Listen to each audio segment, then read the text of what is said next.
Hello, Sunshine. This is Dr. Stacy N.C. Grant, founder of Destiny Designers University and community activist here in Cambria Heights, New York, joined today by Mr. ClydeVanel Esquire. We're excited to be here as a part of this community outreach breakfast and to have an opportunity for folks to know just who you are. And you are no stranger to this community. You grew up in this community. You went to PS 147, I believe. You went to St. Joachim and Ann in Queens Village. You continued on with your college career and going on to law school. And I believe you went to SUNY Farmingdale and on to Boston College Law School. Boston University Law School. So one of the things, though, before we get into that, you're a part of an amazing family of 9 children. 10 of us. 10 altogether. Oh, wow. That is incredible. Same 2 parents. My parents had 8 together. 8 together. Each had 1. Wow. So you have been in this community growing up. What is your fondest memory growing up in Southeast Queens? Oh, I have so many memories of, growing up here, memories of going to school, having to walk. We grew up on Springfield Boulevard, not too far from Andrew Jackson, and we had to go to school in Queens Village. So we would walk, from Springfield Boulevard all the way across to Hollis, and we had to walk with, all 6 of us. So I remember, having to pick up all my brothers and sisters. I remember taking the train and traveling. So we have so many fond memories, in this neighborhood. That's amazing. I don't have that many siblings, but can anyone imagine what it is to have to share your space and your heart with a house full of love? And you were not a stranger to hard work and discipline. I had a little conversation with one of your siblings who talked about strict rules in the household, and that included no TV watching during the week. And I love the fact that I can relate to your father putting his hand on the TV to see if it was warm when he arrived home.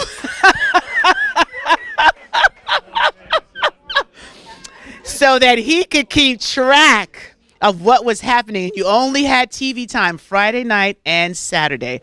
And that speaks to just the character of your household and who you are as a person, that education comes first. So with that, Clyde, you didn't know I was going to pull that one out. But that's one of the things that excites me about us getting to know who is ClydeVanel Esquire. Beyond the titles, beyond the education you've received, at the core of who you are, what's most important to you?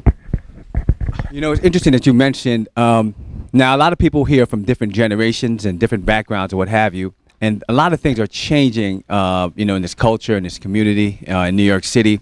But the culture of discipline, of education, in the past, parents were more involved with their children. Nowadays, and it's true, we weren't able to watch television during the week. We had to study. We had to read. You had to be in the books.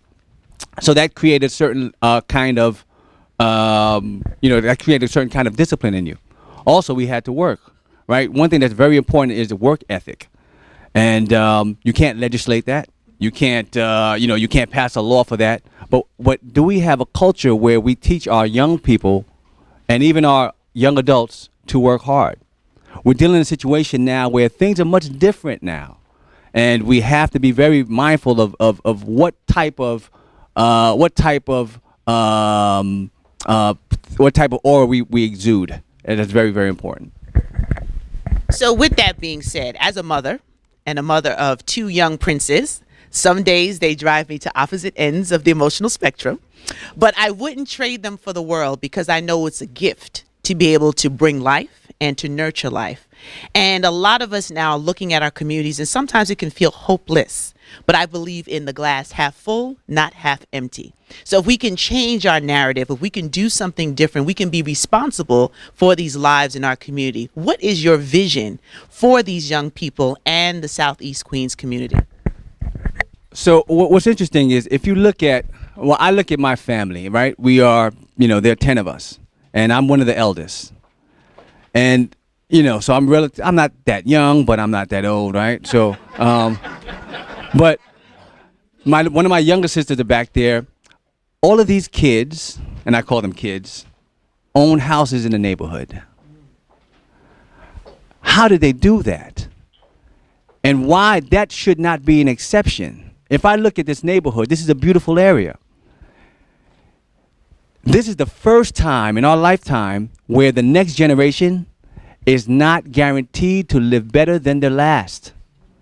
The children, our grandchildren can't afford to grow up and buy the houses that they grew up in. What do I tell an 18-year-old that's going to college that graduates with a student loans bigger than a mortgage and they come back here? In our neighborhood, we have people in their 40s and 50s that live in their parents' basement. That's an emergency. What are we doing about that? They say that if someone is hungry, you can't talk about anything else. You have to feed them first. Are we teaching people how to fish? And I don't believe we're doing that well enough. I'm hopeful for this community. I'm hopeful for this neighborhood, but we have to make sure that we bring jobs and we teach people how to create their own job. It's very important that what's going on, because it's not only a problem for the youth, it's a problem for our adults. And I don't think that we are properly addressing that, and there's ways that we can do so. Well, I'm excited about that conversation. I feel that in our world today, we can see a lot of discourse happening with a national election, who is going to be actually running the country, all of the different very interesting dynamics that have taken place. And sometimes we have to pause for a moment to look just in our own surroundings here in the community. So we hear that you're committed to education. We hear that you're committed to economic growth and development, particularly in job creation, so that there are options for our young people. But there's another piece that we've heard that most of our residents are concerned about with the quality of life situations. What would you highlight as something that you would want to focus attention on when it comes to our quality of life, our streets, and the cleanliness of this community? So, quality of life is a big issue. Now, that's something that in our neighborhood has been on a decline for a long time. And what's great that we have here in this room, if we have people from a lot of different generations, of people that have been here for a long time, that can attest to that decline. I live on a block in Cambria Heights where, not too far from me, half a block away from me, there's a postage, a mailbox that had graffiti for a long time. And it's been there for years. Stays there. We live in a neighborhood that's beautiful, but there are people that come and post signs up on our posters. Cash for cars. All over the place. That doesn't happen in other neighborhoods. We live in a neighborhood where all these things are happening, and how do we address that? And we have to be able to organize a community well, and we have to be able to address that directly. I believe that when we allow things to slip like that, things get worse and worse and worse. I grew up in this neighborhood all my life. It's getting warm outside. Summertime backyard parties. Since I've been here, I can name friends that had died at backyard parties in the neighborhood. In other neighborhoods, those parties end, the music stops in Elmont at 8 p.m., I believe. 8 p.m., 10 p.m.? Here, people go on all night. All night. There's a neighborhood, there's a house, I don't want to say where it is, where no one lives in the house, and in the summertime, people actually throw parties and charge people to come inside to the parties, to come to these parties and make money off of this stuff. And they do it like a nightclub, and we allow it to happen. And we don't properly organize. We end up closing that place down, but we had to work to do that, work with the 105th to close that down. So part of the problem is, look, we can't legislate everything. And we could ask Judge Walden. We cannot legislate everything, but we have to be able to create a culture where we work together and people have respect for each other. I feel there's no respect if you're in your house and you have parties at all times of night and you and loud music all times of night, and you don't work with your neighbors or what have you. We need to be able to implement that kind of respect. Now, I happen to know that you just don't talk about it. You've been organizing opportunities for folks to get together so that the discourse can happen. Sometimes it's in the conversation that we can get to the solution, not just focus on the problem, but what are the solutions. So how have you demonstrated that in your time? Some people might not know Clyde Vanel. They might see a billboard, and they might see your name or know that you are a practicing attorney, but they don't know how deep your passion goes when it comes to your commitment to community organizing. Can you give us some examples? Well, there are a couple of, speaking of quality of life, I represented, one of the things that's happening in our neighborhoods, and I'm a big aviation person, but the airport noise have been increasing much more nowadays in our neighborhood, right? Because the one of the runways have extended toward this neighborhood. So you'll find that the airplane's approach is lower over your house. That has a lot of effect on you, right? So we talk about noise, noise pollution. There's also air pollution problems. I was the attorney that represented the Eastern Queens Alliance to sue the FAA and the Port Authority to do studies on the effect of the noise and to do the effect of the air pollution. And we did that. The suit went on for about 2 years. We ended up losing that lawsuit because we had to go to the federal court to ask this federal agency to do a study on their effects, and we're still fighting it. Another thing we did was, how many people here remember when this neighborhood was being redistricted and broken up? A few years ago, our neighborhood was going to be cut in half for a number of different reasons, and we found out at the last minute, and no one was going to do anything about it. Usually at that point, it's a done deal. But I'm proud to say that people in this neighborhood, within 2 weeks, gathered 3,000 signatures, 3,000 petitions, and they fought hard. And they kept this neighborhood together. So so I'm proud to say, I worked on that with the community. We also worked on, if we talk about education, I'll talk about that later on. But we also work on a number of different matters. But we've also helped in 2012 when the Obama's re-election. Many people's polling sites were closed down, and they were changed, with no kind of notice or what have you. We worked hard to notify people about where they had to vote. There's still today people are confused about where they have to vote. Some people used to vote at PS 176. That was a really big polling site. Closed down. Why did they say? They said it's because of handicap accessibility or what have you. But that's been open for, I don't know how long people have been voting over there. And then they were found out they had to go change their polling site. Some people used to live across the street, vote at a school called 147, and their house was right across the street from it. Now they find out they have to go to Andrew Jack, two different polling sites away. And they find out the day they have to vote. And when you go and vote, they tell you, well, you're not on the list, or we don't find you here. To turn people away. Why does that happen in our neighborhood? Why did that happen in the Obama election? And if we're not careful, right, the next election is a very important one. If we're not careful and that happens and you go try to vote and they turn you away, we might have somebody else in office, right? And this is a very interesting election with what's going on with the Republicans and Democrats on a national level. So very important for us to make sure that we get the word out. We let people know where they have to vote, where the polling site is. And when they turn you around, make sure you still vote. Make sure you do a provisional ballot at the very least, but don't turn around and go home. Absolutely. And I appreciate you sharing that because it's access to information and the ability to organize so that you can fight against. And if you weren't there, if you weren't on the ground, that might not have happened. And to be able to give that wise counsel. But you are an attorney by trade. This is what you do, and you help people protect their intellectual properties as well as some other cases. What puts you in a position now where you're considering serving this community in a great way? This is one of the greatest sacrifices anyone could ever think of, going into public service. Why is that something that is on your to-do list for 2016? Well, the question is, they say that to whom much is given, much is required. And how can I not?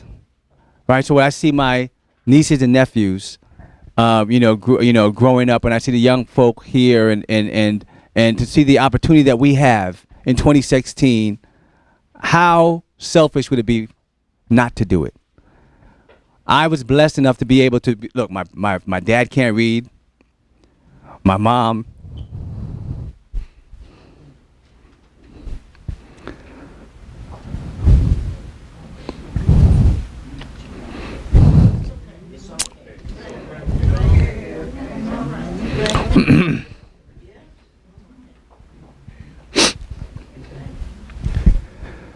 They made sure we had a great education.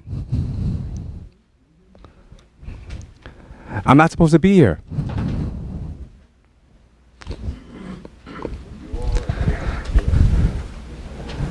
And in one generation,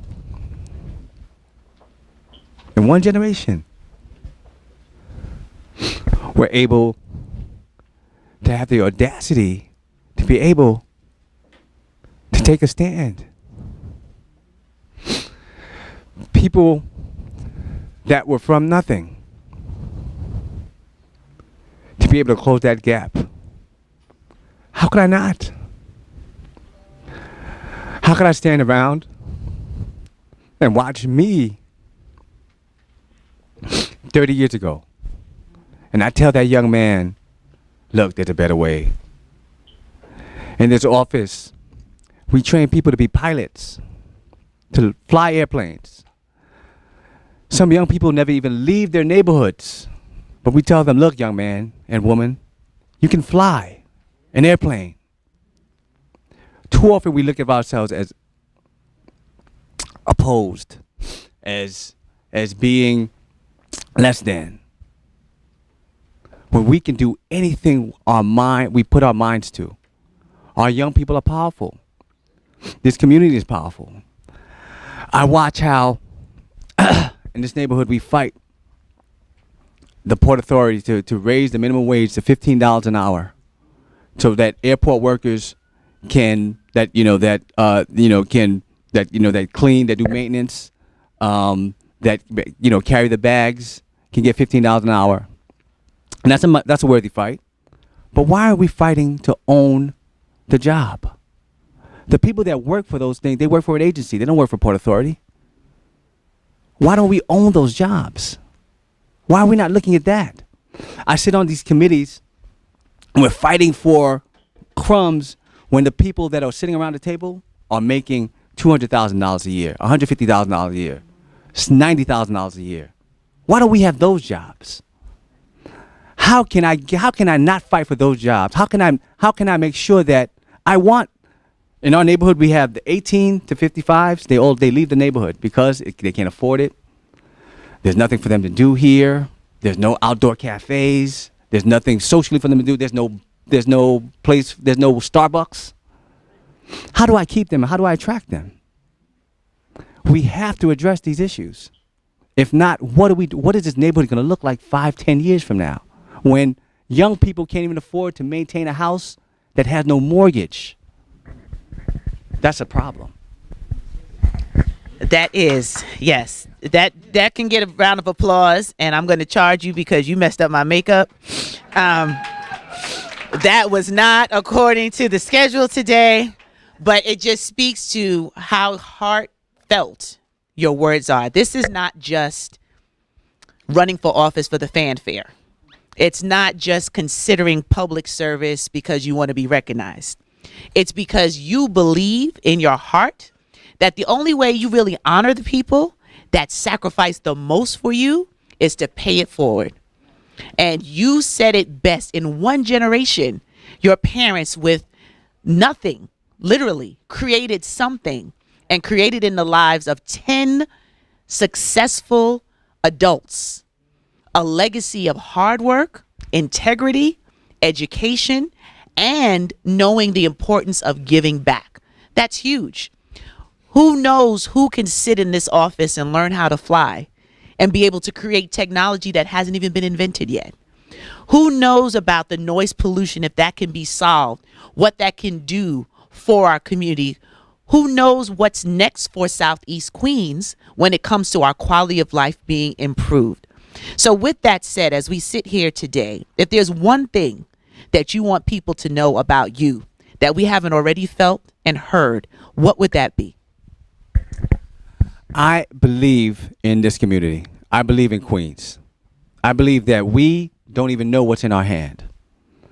And I believe that this is a pivotal time in 2016 where we're on the precipice and on the cusp of something great. And I believe that not just young people, but I believe that, we're at a crossroads, now. And I believe that there's a lot of hope for us. And I believe that if we look at this neighborhood, we have the airport, we have downtown Jamaica that's gentrifying, we have the casino, by the aqueduct. We have a lot of big places or what have you. And I believe that there's a lot of opportunity for people at a lot of different levels. We have to address minimum wage. We have to address middle income, and we have to address the higher income. We have to address a lot of people from this community that have children and grandchildren that are graduating from college, graduating from grad school, to no job. That's a problem, right? So, I believe that we have to start working and asking the difficult questions to create a situation where I don't want that person with a graduate degree to come and get $15 an hour. I don't want that to happen. I want them to get a middle-level job, a management job, upper-level manager job. I want them to be able to start their own business.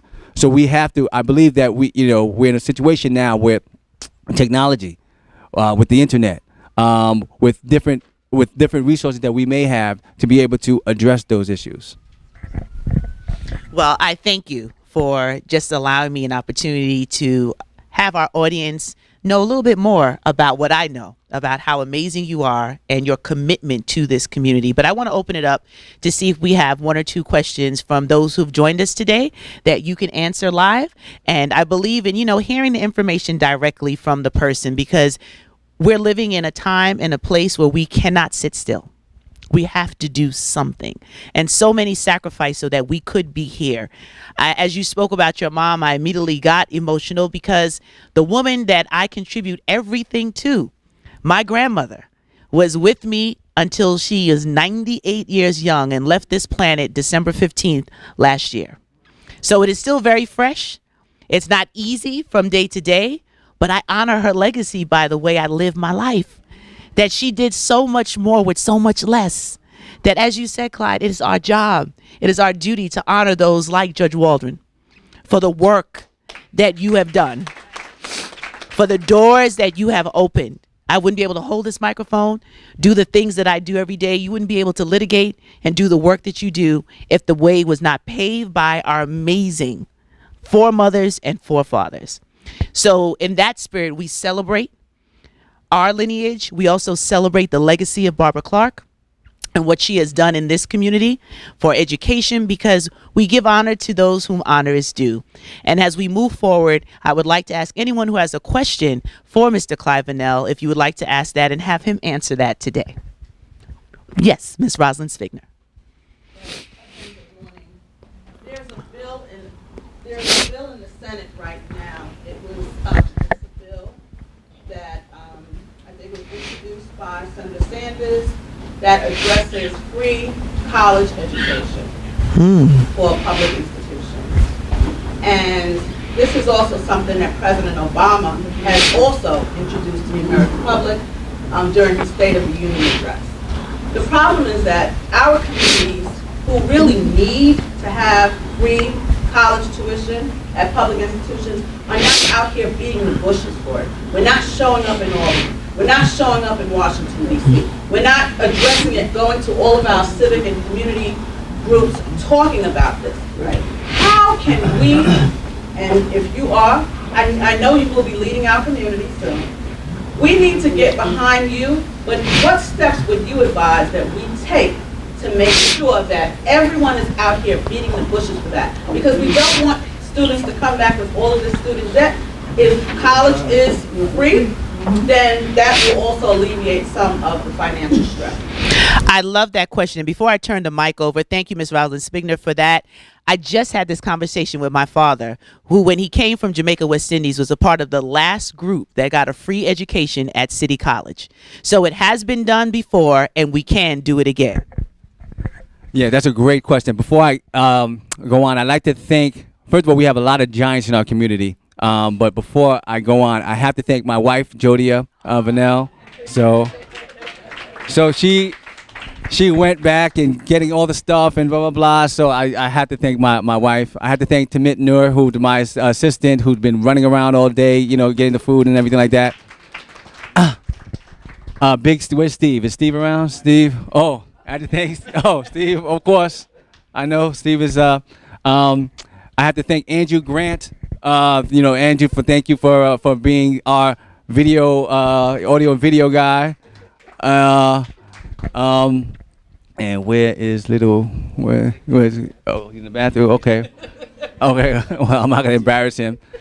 And one thing I have to say too is before I move further, Stacey NC Grant is a pillar in the community, but you guys don't even know nationally, she's the bomb. She is amazing. So she does a lot of public speaking and motivational work, and she has a great organization, and I'm humbled that she is doing this with me here today. So thank you, I appreciate that. And she's from the neighborhood. Now going on to free public education.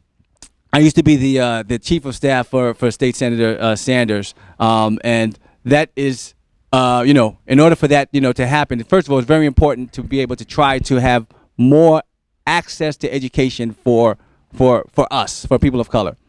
But not only for people of color, for people from a certain socioeconomic background. When you graduate from college, our young people are graduating from college owing a mini mortgage. That's a problem. So you're starting off with no job and owing a lot of money. I mean, so we send people to school and they come back, you're way behind the 8 ball. How are you going to compete with somebody that won't have any student loans at all, right? And already has a job, and you're starting off way behind the 8 ball. I believe now in the past we've had free public education. I'm talking about higher education, free public higher education. Now that's going to be difficult to implement. Not to say it's impossible, but it's going to be difficult to implement. We're fighting right now because they're trying to cut CUNY budget and trying to raise the CUNY tuition. I used to go to SUNY Farmingdale, and back in the mid '90s, we fought hard against the then Governor Pataki, where they were going to try to double the amount of tuition at that time. And we fought hard to keep it steady. Now that bill, we could try to get it in. We have to try to get it through the Senate. Now I don't know if we may have a problem with getting that through the Assembly, but that's going to be difficult to get it through the Senate. And not to say that it would be impossible. I believe that it's going to take a lot of hard work, and we need to organize a community about that, because we're in a situation where they're trying to cut TAP. There's a program called the Tuition Assistance Program that pays about, I don't know, maybe $700 a semester or something like that per semester. They're trying to cut TAP. Now, for most people that aren't financially, at a certain place, between TAP and Pell, you get most of your tuition paid for in CUNY and SUNY. Definitely in CUNY, right? Now, if they cut TAP, that's a major problem. Now, we didn't even talk about books. Nowadays, where they're doing stuff where you can't even use a new book, you can't use the old edition. You have to use the new edition of books, and these books cost hundreds of dollars a pop. So we have to address this stuff. And one thing is that and we have to address it in a number of different ways. But one of the things we must do is make sure that there's no cut in TAP. Try to raise Pell, because at the very least, we should send our people to go to these public schools with very little to no debt. And if they cut TAP, that's a major problem. That should be a long-term goal to be able to make the tuition free, but we have to address it on many different ways. Thank you, Clyde. That was a great question and great answer. Yes. First of all, it's a very good idea. We're not in free. Obama is trying to get access to health care, and they're killing him.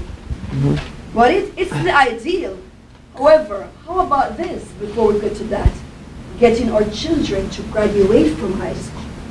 Because in order to get to college, a very good idea, but in order to get to college, you have to graduate. How do we motivate our children to want to do things, to want to volunteer, to want to do something without being paid? If you ask them, come clean the park, where's the money? How about instilling values in our children? And with regards to, someone mentioned it earlier, our kids don't want to do stuff. How can we get our communities to be like Bayside? Same type of parents, middle class parents in Bayside, but they're more involved. They go. You don't have to be involved in the school by being there. You can write letters for the school. You can just call and say, hi, can I speak to the teacher of my child to see how he's doing and so. You don't have to be there to be involved. So the difference between Bayside and our parents, they're not involved. They're involved when, you know what, hits the fan. That's what happens. So how do we motivate our children, get activities for these children, the power, the this, the that, to do something else, and motivate the mind to enhance maximum success for all? Then we can move further. That is a great question, and we're going to close out on that for now because we have definitely heard a lot of good information that we need to just let simmer and have an opportunity for the conversation to continue offline. But before I turn the microphone over to Clyde, I will say about engagement with families. That's something that I do not only as a parent, but as a consultant for many schools. And one of the things that ClydeVanel is very good at is engaging young people, giving them options and opportunities to come up with creative ways that they can buy into their own community. So starting their own cleanup campaigns, starting opportunities where they can work on the quality of life, finding ways to employ those who are in the community and looking for jobs. The biggest deterrent for our children is what looks like quick and easy access to money on the streets. So when we can give them creative ways in which they can use their very talented minds, they can go out and do amazing things. And I'll share this one story with you and turn it over to Clyde. My youngest son, which some of you have seen here today, came without my knowing to have a consultation with ClydeVanel Esquire. And he was riding his bike and decided to come visit Uncle Clyde. And they had a conversation because he wanted to be employed. And at that time, he was 11 years old. So the response was, do you have your working papers, Jeremy? He was like, no, but I want a job. He said, why do you need a job? I want my own money, and I don't want to have to ask my parents for money. He said, well, I don't know what I can do for you because I would get in trouble for hiring you. You're too young and you don't have working papers. So they talked about different things that he could possibly do. Unbeknownst to me, he implemented the counsel from ClydeVanel Esquire and went on to start his own business without my husband and I knowing. And he created a membership where he went knocking and canvassing in our community to homes who might need their lawns mowed and didn't have someone that could do it for them in a broad company. We had an old lawnmower in our garage that we don't even use because we hired someone to come and do our lawn. And the next thing I know, he's collecting money. It was a $20 membership and $10 every time you cut the lawn. And he was collecting money, and my husband and I didn't know who he was collecting money from, how these transactions were happening, but he created a membership. And he said, I have to get home because I have a client that I need to see. And he walked with our lawnmower around the block to cut the lawn and get payment for his services using our house phone because he didn't have a cell phone at the time. Now, that to me, we call him Old Man Jenkins in front of his face and behind his back. But Old Man Jenkins came for counsel. This is an example of empowering children to make choices and decisions that will help them contribute to the community. And I looked out my window watching my child walk with a lawnmower, an old lawnmower, to go do the job and get his payment. So that $10 and $20, that meant something to his self-esteem, that he worked hard for it, he saved it, and he spent it on what he wanted. That's the way we lead. And that, I'm sharing that, so I didn't make that up, and he's actually here and can attest. I was mortified. I'm like, he's taking money from people in the community. I don't know who they are. Oh my goodness. But he stepped out there to do something positive and to make a difference, and turned around and started a shoveling business this past winter. So those are the ways that we make a change in children's lives, not just telling them what to do, but giving them the capacity to make choices and decisions. And for you, we are grateful, because that was my son, but he doesn't just do it for my son. Any young person that he comes in contact with, even that college one, I told you all to keep me in prayer, even him, counseling and speaking to him, because that's how we move the community, and that's how we have them respect where we live. You don't drop garbage where you live. You talk respectfully to the elders in your community, and you engage in a way that says we come from kings and queens, and we are prospects, not suspects. Wow. Right. Wow. You know, what's interesting is that, you know, some of the most profound things in life are simple. Very simple. Right? I think that, you know, when we talk about what do we need to do for the youth, we sit here and think about it in an incubator and not have them involved in it. How do we know what's cool? How do we know what they like? How do we know what they're going to be, what's going to engage them? You know, so one of the things I think, you know, we try to do is try to respect them and say, you know, if we're going to put programs together for them, involve them in the situation. But not only with that, you know, if I'm blessed enough to be the assembly person, no. But if I'm blessed enough to be the assembly, but if I'm blessed enough to be in office, there are people here with more educational experience than I have in what, you know, that have more education experience. You know, there are people here with so many different policy experience. Why don't we engage those people before we go to Albany? Why don't we say, look, now Rosin came up and said, look, the problem with, you know, and had something for higher education. And the doctor had something for about high school. We can't cherry pick. We have to work on all these issues at the same time. And that's the nature of politics, right? You have to work on a lot of different things at the same time. But one of the things is that, you know, I would have to set up committees where people with these kinds of experience, we could bounce these ideas, against each other, right? No one is the keeper of all knowledge. And if you think you know everything, man, that's sad, right?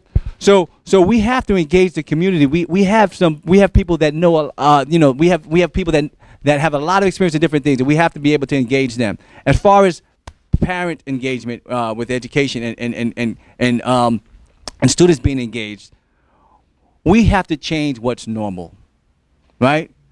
Because the normal is not good, right? The new normal is not good. So parents not being active is not a good normal. Certain laws that we've put in place sometimes have hurt us, right? So now parents nowadays, if we do a loving discipline to a child, we could go to jail. There's something called, if you yell at your child, there's verbal abuse.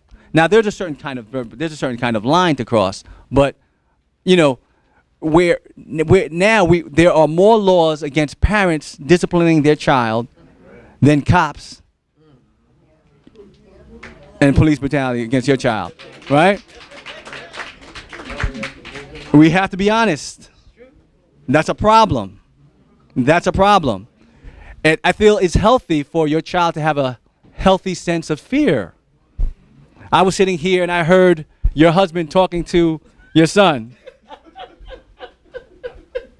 about just basic things. You know, he's a grown man, he's a blah, blah, blah. But it's good that he has a healthy sense of, I'm going to get in trouble. Oh, boy, da, da. What happens when a child is not afraid of the parent? Huh? When we have a community of young people that aren't even afraid of their parents. Hold on. When I grew up, if call the cops before you call my father. Right? That's a problem now when the young people fear nothing, right? So we have to start changing what's normal. We have to start changing what's acceptable. And it starts with us, and it starts in our homes, and it starts in our community. Absolutely.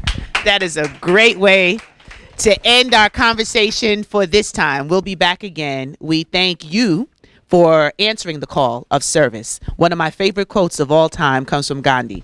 He said, the best way to find yourself is to lose yourself in the service of others. And we thank you for losing yourself in the service of Southeast Queens, our community, and the hope that we have that with the right leadership, the right partnership, and the support you have from your family, your friends, and community, we can be the difference we seek. So thank you, Mr. Clyde Vanell, Esquire.